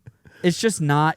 Well, I'm a better coach. It's because you're making a bad decision right now. Remember the line I said earlier that took 2 seconds to get it out, and then it cut completely to something else where I was just like, I think I want to coach now. Oh. Cut. He goes, do you remember what I've always just said? to like put it in there. Yeah, exactly. And he's never once said that. No. You know how I've always said I make a better coach than a player? No. I don't remember that. We spend a lot of time on your game, Charlie. But it's important because then it leads to this moment where Gordon Bombay calls a 30-second timeout to bring the team over to tell them the new plan. And the new plan is to let Goldberg come completely out of his uniform and his pads, standing there on the ice, to then have Russ come out of all of his gear, standing there, to then have them switch and have Russ put on all of Goldberg's gear, standing there on the ice where everyone's looking during this 30-second timeout, and then have Russ go into the goal and where no one saw him do this. That is first of all unfathomable because everyone's watching it happen. Yes. It's not going to happen in 30 seconds. And two, it's so illegal to you're putting another goalie in goal. Yeah. You can't do that. This is a penalty. Someone is not listed as a goalie going into between the pipes. Yeah. And then, guys, he skates to his own blue line. So we're talking he's going to knuckle puck from 150 feet away to score in the last second. And the amount of time it takes for him to get a different hockey stick in his hand is just like with these goalie pads on. Goldberg's gigantic goalie pads. And he can wind up. And by the way, immediate call of stoppage of play because he took his helmet off. And he took his helmet off. Shit, you can't even do that in NFL and college football now, let alone youth sports. Immediate stoppage of play. What? Doesn't count. We stopped play. And now the game's over. Congrats, Iceland. You are clearly the champions. Correct. Nope. We're going to a shootout. It's all good, you guys. We will quack you. Yeah. It brings everyone together. It's Quack great. attack is back, Jack. Something about watching Mr. Tibbles go, we will crack you. It makes me want to throw up in my mouth. Yeah, it's pretty bad. But then you get Gunnar Stahl, arguably the greatest hockey player we've seen in the entire franchise. Such a stud. Going for the worst shootout attempt of all time. He triple dekes, which is useless because he's going to stop and fire a slap shot. Yeah. Which almost every one of these shootout shots are null and void. Yes. Because they stop the motion of the puck. And they go, pew, whenever they hit the puck.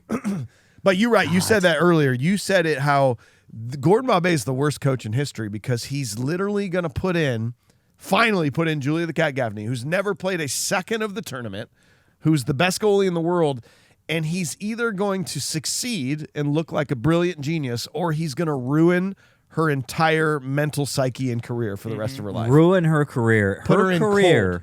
Yeah, put her in cold and have the biggest stage of the world. It's like Gordon, against the best player in the world. Gordon, didn't you have this moment in your life where it was like a one-time opportunity to win the fucking game, and then you missed it, and it devastated your entire career and turned you into a drunk asshole lawyer? Did that happen to you, Gordon? Great. Let's set someone else on that path. He's a goalie. Yeah, I don't remember that. You know, this movie, I'm more of a down on my luck, almost professional hocky player. Yeah, this is different. That was the old me, bro. I don't remember that. Right. I don't remember any of that. Shit, dude. Yeah, I had a tough time. And at just the, end the of this. decision for the movie to Also, you can't switch goalies in a shootout. That is a rule too. Well, that, and I'm pretty sure there's overtime before a shootout. No. Kind of like when the Mighty Ducks in #1 became the 8th seed in the playoffs and didn't play the #1 seed Hawks until the championship game. Correct. Yeah. Just okay. Yeah. Overtime is so much more dramatic than a fucking stupid lame shootout, dude. I know. Like, this sucks. I know. It's just like it's like this is why the that when you pause that movie, this is why you had 43 minutes left, Sean, because they couldn't just give us another 5 minutes of overtime, 3-on-3. They had to do this bullshit. And every single one of those is a stop and slap shot. It's just Adam Banks makes a good goal. Louis. I don't know. Yeah, exactly. Did he? Is that where he does that this? That was in the game. So, fun fact, of the 5 goals that were scored by Team USA in the championship game of this, 4 of the 5 were scored by non-original Ducks. Just furthering the fact that the Ducks are the worst hockey team ever. The only players that scored here were non-original Ducks. Oh, my God. Just saying.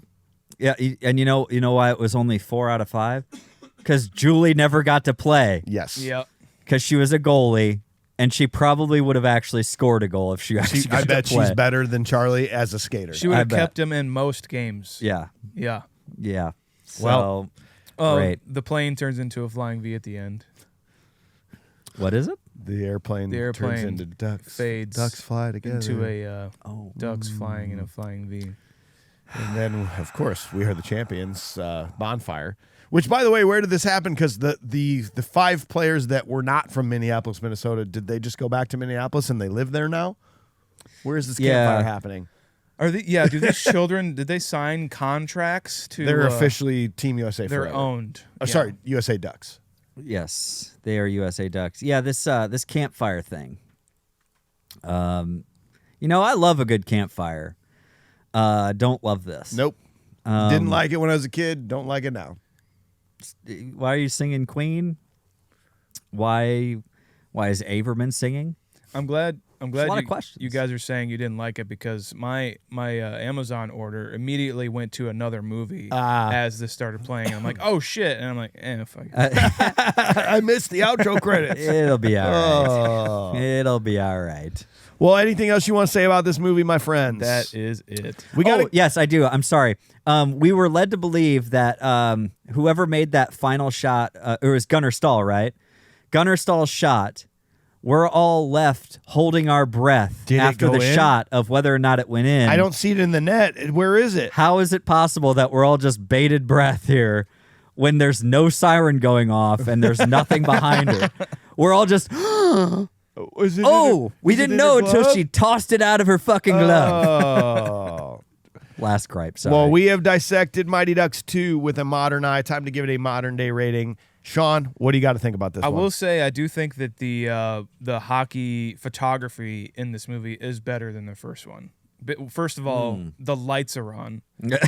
That is a total upgrade. And like some of the just cinematography, I guess, anyway, it looks great, especially on the ice. I like, even when Louis does the thing, he's like, oh, I finally stopped. And he just backhands that goal right in. It looks great. I don't know. Some of it looks really good. But yeah, I mean, it just seems like that nobody besides the kids are really into this movie.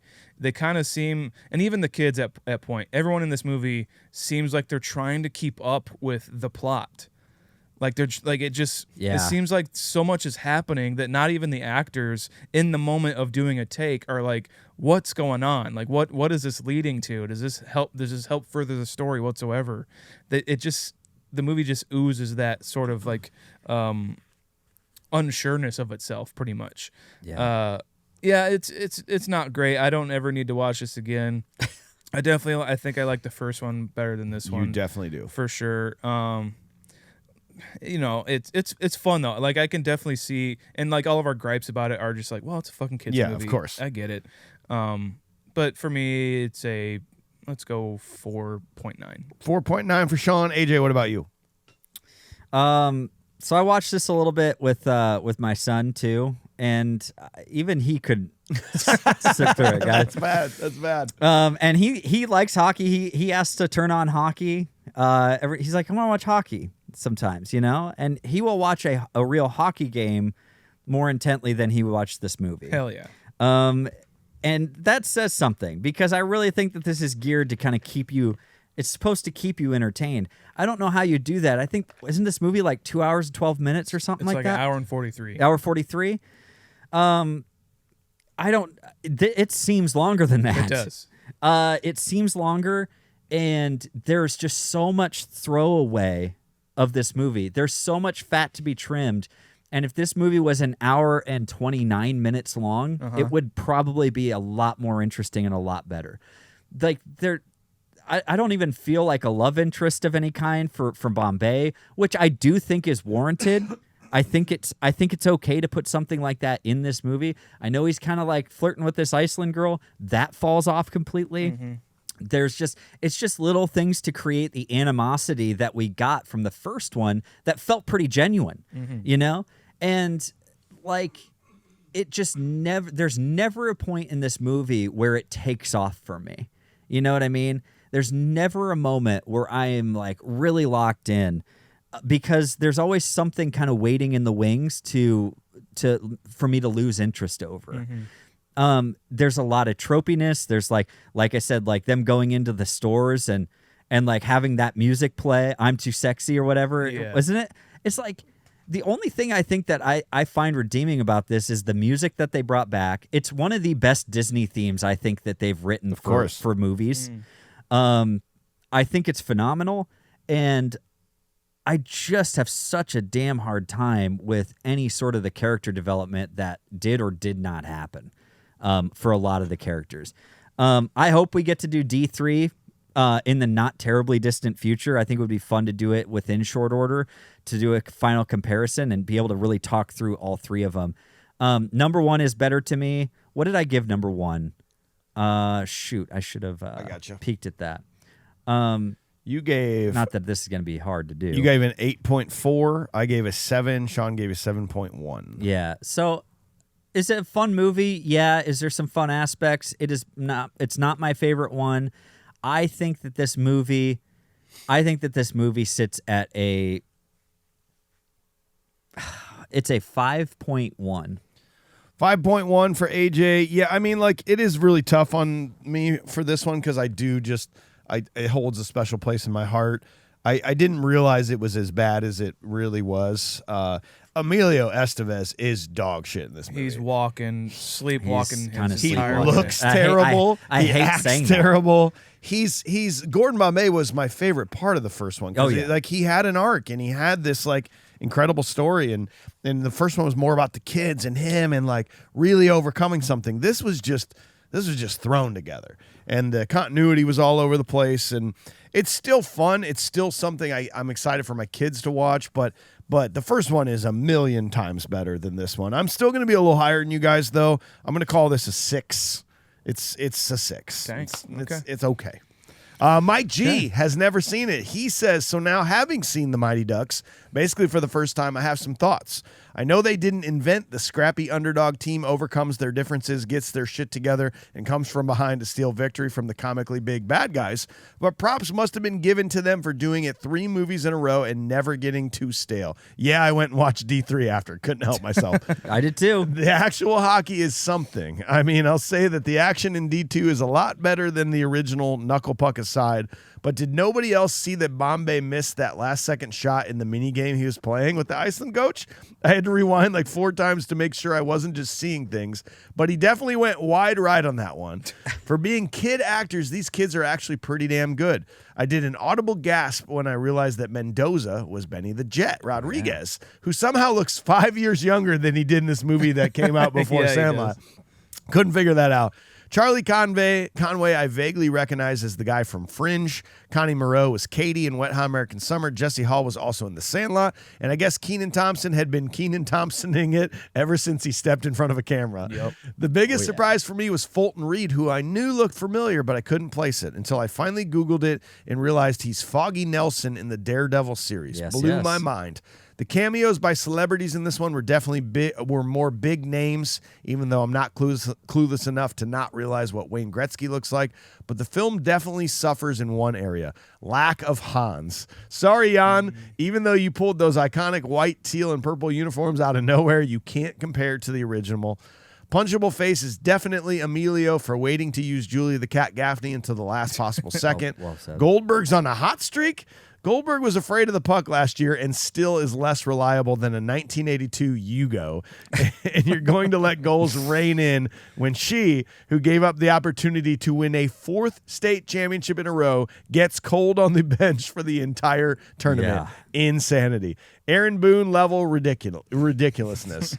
This is just a general solid movie, a case of where maybe the sequel's better than the original. Wow, okay. If not, it's definitely a close call, a good popcorn hockey movie when you can't find Slapshot on streaming. Nothing crazy, but get you in the mood for hockey, and what's better than that? Modern 7.35. So Wow. I think it's interesting that he had not seen the first and second, watched them both, and came out higher than we did. Yeah, so That is interesting. and that's why it's important that I think it's included in this vote. Totally. So This Yeah. is going to be weird. We are like literally all over the map. on Yep. this. So this is a 5.84 as a okay. group on this one, which is going to take it fairly low on the old meter. 5.84 is going to be the 193rd spot. We think that Varsity Blues is a better movie, but we think that this is better than Little Giants. Better than Little Giants. Yes. Ooh, I don't know. I don't know. I mean, they're know. close enough to where they're basically the same movie. They're and pretty much. I feel very strongly about that. Like lots of questionable calls, decision making, True. weird trick plays to win in the end. But one of them has Rick Moranis. Yeah, you're right. It's true. And I think that counts for something for sure. You're gonna have to change that rating maybe someday. Someday we might get Maybe. another chance. Well, we hope you enjoyed the episode. Thanks for being here. Next week we are doing Weird Science. Yeah. Followed by, my friends, completion of the trilogy Back to the Future 3. And if you're new to the podcast, go back this time last year. We did Alien. Great number 1. episode. That's a very fun episode. Love Rock that and movie. roll. And we got Brian on the controls. Thanks for being here, buddy. Learn more about Upload Media Group at uploadmediagroup.com. And check out our network, Cloud10, cloud10.fm. They're great. They're great. We love them, and we love you more than you love us. That's it. 100%. Yeah. Totally. Quack. Quack. Quack. The quack attack is back, Jack. Quack. Took his arm out. Quack. Quack. Quack. Quack. Go, Brian. Come on, Ref. He nearly took his arm off. Thanks again for listening, guys. We really appreciate it. Make sure you're checking us out on YouTube here in the studio, hanging out with us live and in person in the studs. Check us out on social media. Search for Confused Breakfast at Confused Breakfast anywhere on social media. And please leave us a review. 5 stars on any platform that you're listening on. Write us a comment on Spotify or on Apple Podcasts. Write us a review. We love to read them. Go to confusedbreakfast.com as well to see the merch that we have. You can see the shirts. We have new shirts up there. It's awesome. I believe it. You can go to confusedbreakfast.com as well to see the ratings of the movies that we have covered. You can see AJ's ratings. You can see Mike's ratings. And you can see my ratings and the show's ratings overall. Goodbye. I love you. Thanks to Brian on the controls here at Upload Media Group. Learn more at uploadmediagroup.com and learn more about our network Cloud10 at cloud10.fm. We love you so much. Go on to the next video.